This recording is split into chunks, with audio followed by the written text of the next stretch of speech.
On April 15th of this year, it marked my 1-year anniversary of living in New York City. That also means a year of me really focusing on my street photography. For those of you who don't know, I lived in Miami before moving to New York my whole life. And over the 5, 6, 7 years of being a photographer, I sort of jumped around shooting different genres like landscape, urban, cars, nature, portraits, some street here and there. I worked professionally as a real estate photographer for a period of time, but once I moved to New York City for a video production job, I decided I was going to dive deep into street photography and sort of make that my personal artistic work, and it was going to be entirely street / like documentary photography. And 1 year later, I am really happy I made that choice. And I have also learned a lot about street photography, the city, and myself. So in this video, I'm going to share with you those lessons. So I hope you enjoy this video, but before I get started, please make sure you comment, like, and subscribe. I am on my way to 1,000 subs. We're over halfway there, which is awesome, super stoked on it, but want to keep pushing towards that goal. Enjoy the video, guys.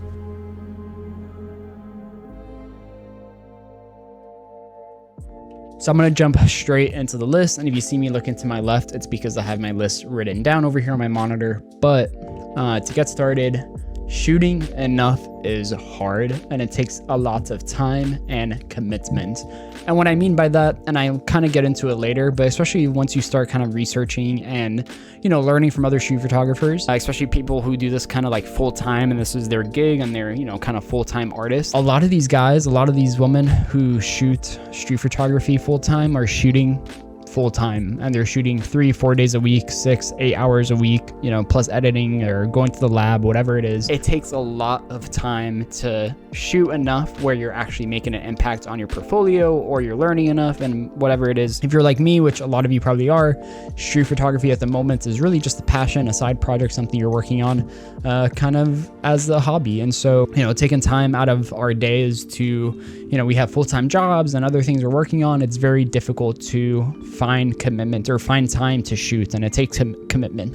This year I made a goal that at least once a week I was going to go out and do like a good photo walk for a few hours, and for the most part I've been successful at that. Some weeks I don't, but for the most part I have made time to go and shoot photos, but it's taken a lot of commitment, sometimes having to ignore other plans or other things you have going on. Because if you can only shoot on Saturday or Sunday, then you got to make sure you save time on the weekend to do that. The next point's a little bit more subjective or abstract or something like that, but you get out what you give in to the public, to the community, and yourself. That's kind of how I wrote it down, but really what I mean by that is, especially with a street photography community here in New York City, there's a very large and pretty well-connected community. We have some fantastic sort of schools here. We have some fantastic galleries here. We have kind of several groups and several genres of street photographers, and in the future I will love to be or make enough of an impact to the community and with my street photography where I'm actually connecting with these professionals that I look up to. And recently I've been able to do that a little bit more by just kind of putting effort into showing up to different events, showing up to galleries, connecting with the photographers on social media. If you see any photographers out on the street, introduce yourself, say what's up, whether you know them or not. And all of that goes a long way. And recently I've been able to make great connections, honestly, because of that effort that I've been putting in. So selfishly, you know, it's important that if you want to kind of embed yourself into the community for whatever reason it is, make sure you're putting in the effort, because people aren't going to come to you. You have to go to them. The next point is definitely a very important one, but what I found in the first year is that it's really discouraging, or it's very easy to be discouraged when you look at photographers who you've looked up to, especially when they've been doing street photography for 10, 20, 30 years. Again, I'll get into, I think the next point is about doing research, but when you kind of start getting into photo books and you get into like documentaries and other, just looking at street photographers around you and in your city or out of your city, and you see just how good they are and, you know, how interesting their compositions are and their lighting and their style, and they seem, every photo that they have out in the public is just so much better than anything that you've produced. It does kind of get to you, or it's very easy to let it get to you where you're like, damn, maybe like I suck at this and maybe I shouldn't be doing this. And I know this is something a lot of artists struggle with and a lot of, you know, photographers struggle with, but you know, you got to keep in mind, like, they all started somewhere. Everybody starts somewhere. You're starting somewhere. You know, your story is not fully written yet, and you have to continue to be intentional, to learn and develop as a street photographer, as an artist, continue to grind like any other craft. It takes hours and hours and hours of practice to get to a point where you actually feel like you're good enough to, be considered, good. So don't be discouraged, especially if you're like me, you're just in like really your first, second year of doing street photography, or whatever it is, whatever art you're doing.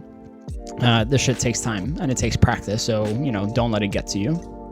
Next point, probably, in my opinion, the most impactful points for me over the last year, but really do research. I think that's super important, especially in today's age where, I don't want to call it fake street photography, but there's a lot of, street photographers that are on TikTok or Instagram who, call themselves street photographers because they make a viral reel about taking someone's portraits in the city or something like that. I don't know. There's a big kind of mess of what street photography is nowadays because of social media. So I really encourage you to look at the people who are actually street photographers or documentary photographers, photojournalists, whatever genre of photography you're in. Look at their work, buy their books, watch their documentaries or watch their, videos about them. There's a ton of great YouTube channels that talk about like, the more philosophical reasons of street photography and kind of the history of it and whatnot. If you're on social media, follow the street photographers who are actual like professional street photographers. Obviously follow every photographer you want to follow, support each other, but kind of really take note of what the actual like great master street photographers are doing. You can just learn something from every book. When I pick up a new photo book, which I've been doing a lot more of recently, just kind of like every month buying a new zine or a new book, kind of really like take notes on what they're shooting, what the story is, their sequencing, the framing, their composition, their color, their subjects, whatever it is that they're doing. Really take notes and see how you can apply what you learn from those books into your own work. And hopefully as you continue to develop a style, some of those things that you learn will kind of just leak into your work and, at some point in the future become like yours entirely. So do research, be careful where you're getting your information from, really focus on like what I call master photographers. Really just try to get what you can from them and kind of ignore some of the social media stuff you see out there. The next point is probably an important one, and it's something that I've gotten questions about on Instagram before, but it doesn't matter where you live. You can do street photography anywhere, and that's something I regret not doing in Miami. So like I said earlier in the video, I used to live in Miami, and I was kind of photographing for 5 or 6 years, kind of a variety of different genres. And for a period of time, I was like a landscape photographer. And for a period of time, I was like a car photographer and like whatever, which was all good because I was just kind of learning the basics of photography and experimenting and seeing what I liked best or didn't like. When I knew I kind of wanted to be a street photographer and I was moving to New York City at some point in the future, I wanted to go out and shoot street photography. But since I lived in Miami and I was in the suburbs and I wasn't like downtown where all the action's happening, I kind of told myself like, street photographers don't shoot in the suburbs. And I couldn't have been more wrong. Recently, I've been following several photographers who live in like smaller towns, and they document their streets that they live in just as good as a street photographer would here in New York City. And if anything, if you live in a small town or you live in a town or a city that's not, London or New York or LA or any of these like big street photography hubs, I think the work that you do in your small town is way more impactful than the work that we're going to be doing here in New York City. Because at the end of the day, 100 photographers can leave New York City and there's 100 more street photographers to replace them here in New York City. So if you're living in the middle of nowhere in whatever small town, use that to your advantage. And I think there's an extra challenge and an extra layer of like artistry that it's going to take to document those places, because it's not as easy as it is here. Here, a lot of the stuff that I shoot on a weekly basis feels very easy, but I think if you live in a small town, it's probably a little bit more difficult, and in a good way. And I think it's impactful because if it wasn't for you shooting in those small towns, then a lot of the outside world, people in the future aren't going to see what your town is like, at the moments that you're photographing, right? So if you're kind of like me or how I was, that I was like, oh, like I can't wait to get to like New York or to London or whatever, to this big city to, do street photography or travel to do street photography, make sure you're also looking and shooting in your own backyard, because it's very important.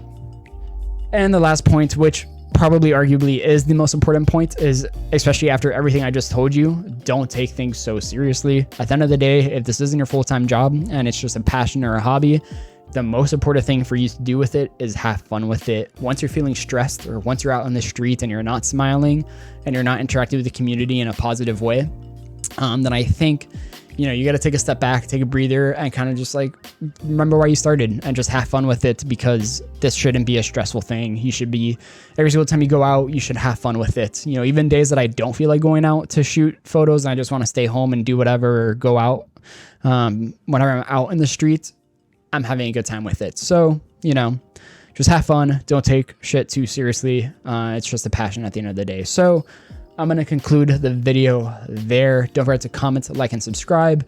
I did actually want to shoot this video differently. I was planning on buying wireless lav mics and going out into the streets and doing every talking point in a different location. But I just been really busy lately and I kept on postponing it. So I decided just to do this to get a video out. I'm already past like the 1 year mark anyway. So do you expect that type of video in the future? I kind of realized as like a street photography channel, I should be shooting more of these videos out in the streets if I'm talking about street photography. So, if you want to, look at those videos, watch those videos, make sure you subscribe and stick around, hit the notification button. And yeah, I'm going to end the video here. Have a great day. Make sure you comment also below what you think about these points and if you have any other advice for photographers. But I am now going to end the video here. Have a great day, guys. Peace out, and I'll see you in the next one.